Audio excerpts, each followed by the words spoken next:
मेरी हैसियत से ज़्यादा तूने मेरी थाली में परोसा है, कि मेरी हैसियत से ज़्यादा तूने मेरी थाली में परोसा है।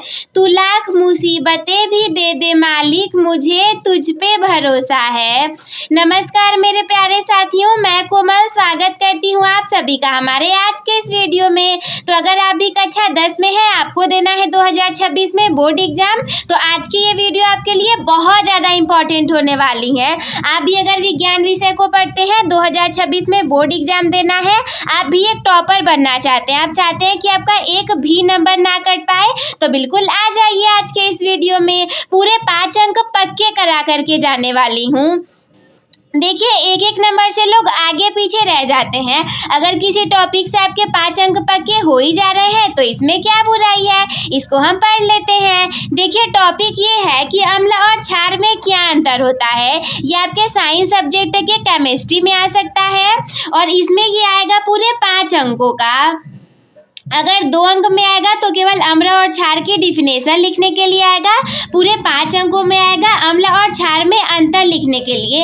आप 3 से 4 पॉइंट इसमें बिल्कुल अच्छे से लिख सकते हैं। जैसे हमने लिखा है ऐसे ही लिखिएगा, पॉइंट को रटने की जरूरत नहीं है, आप केवल समझ लीजिए, आप उसे बना करके लिख पाएंगे।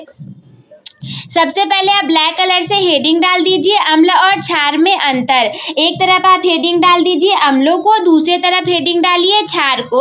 अम्ल को अंग्रेजी में एसिड कहा जाता है, क्षार को अंग्रेजी में बेस कहा जाता है। देखिए, सबसे पहला पॉइंट इसमें लिखिए कि अम्ल जलीय विलयन में घुलने के पश्चात हाइड्रोजन आयन को देते हैं, और जो क्षार होते हैं, क्षार जलीय विलयन में घुलने के पश्चात हाइड्रोक्साइड आयन को देते हैं।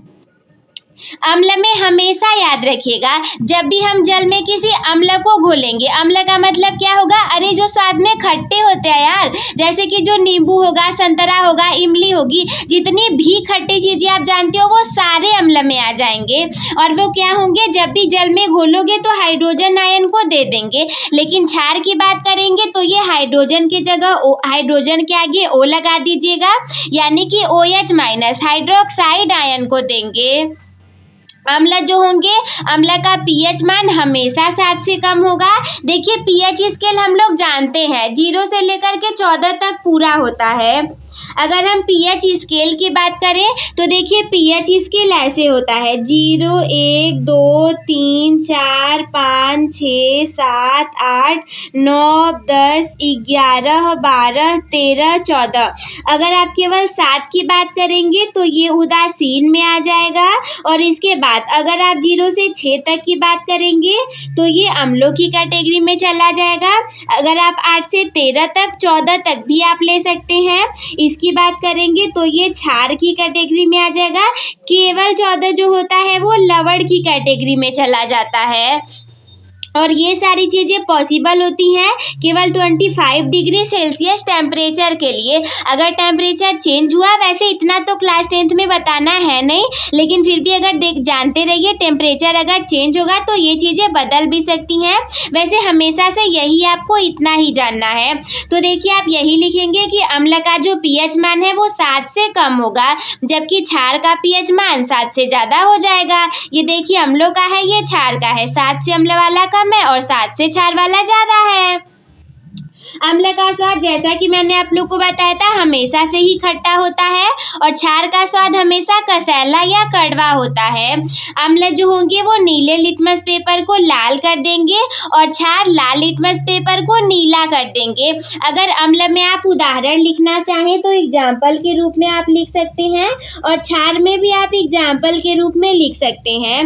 अम्ल में आप एग्जाम्पल के रूप में लिख सकते हैं जो किसी हाइड्रोजन आयन को दे, जैसे कि लिख दीजिए HCl, हाइड्रोक्लोरिक एसिड। आप जानते हैं जब आप इसे घोलेंगे तो ये hydrogen ion plus chlorine ion में विघटित हो जाएगा, ये H आयन को दे देगा। अगर हम KOH की बात करें, पोटेशियम हाइड्रोक्साइड की, तो इसे घोलने पर ये पोटेशियम प्लस और OH- हाइड्रोक्साइड आयनों में टूट जाएगा। तो KOH ये वाला आपका क्षार हो गया, OH निकल रहा है, H निकलने पर ये अम्ल हो जाएगा। एक बार फिर से इसका जल्दी से रिवीजन कर लीजिए। अम्ल देखिए, जलीय विलयन में घुलने के पश्चात हाइड्रोजन आयन को देता है, जो क्षार होता है ये जलीय विलयन में घुलने के पश्चात हाइड्रोक्साइड माइनस आयन को देता है। अम्ल का पीएच मान 7 से कम होता है जबकि क्षार का पीएच मान 7 से ज़्यादा होता है। अम्ल का स्वाद खट्टा होता है और क्षार का स्वाद कसैला होता है। अम्ल नीले लिटमस पेपर को लाल कर देते हैं और क्षार लाल लिटमस पेपर को नीला कर देते हैं। उदाहरण की बात करें तो अम्लों में आप हाइड्रोक्लोरिक अम्ल को लिख दीजिएगा जो कि जल में टूटने पर हाइड्रोजन और क्लोरीन आयनों में विभक्त हो जाएगा। हाइड्रोजन आयन में टूट रहा है इसीलिए ये अम्ल में चला जाएगा। अगर KOH की बात करेंगे, K की जगह आप NaOH कुछ भी चेंज कर दीजिए, बट हाइड्रोक्साइड आयन OH निकलना चाहिए जल में, तो ये आपका क्षार में चला जाएगा। I hope. और ये जो कसैला है, इस कसैले की जगह बहुत ज़्यादा फेमस है कड़वा बोलना, तो आप कड़वा भी बोल सकते हैं। तो आई होप कि आप लोग को अच्छे से सारी चीज़ें समझ में आ गई होंगी।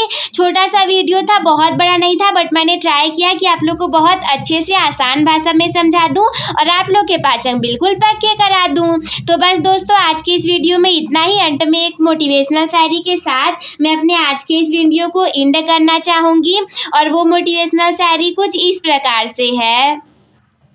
खुदी को कर बुलंद इतना, खुदी को कर बुलंद इतना कि हर तकदीर से पहले खुदा बंदे से खुद पूछे कि बता तेरी रजा क्या है। तो मैं मिलती हूँ आपसे किसी अगले वीडियो में। तब तक के लिए आप लोग मस्त रहिए, स्वस्थ रहिए, व्यस्त रहिए, अच्छे से अपनी पढ़ाई को जारी रखिए। तब तक के लिए धन्यवाद।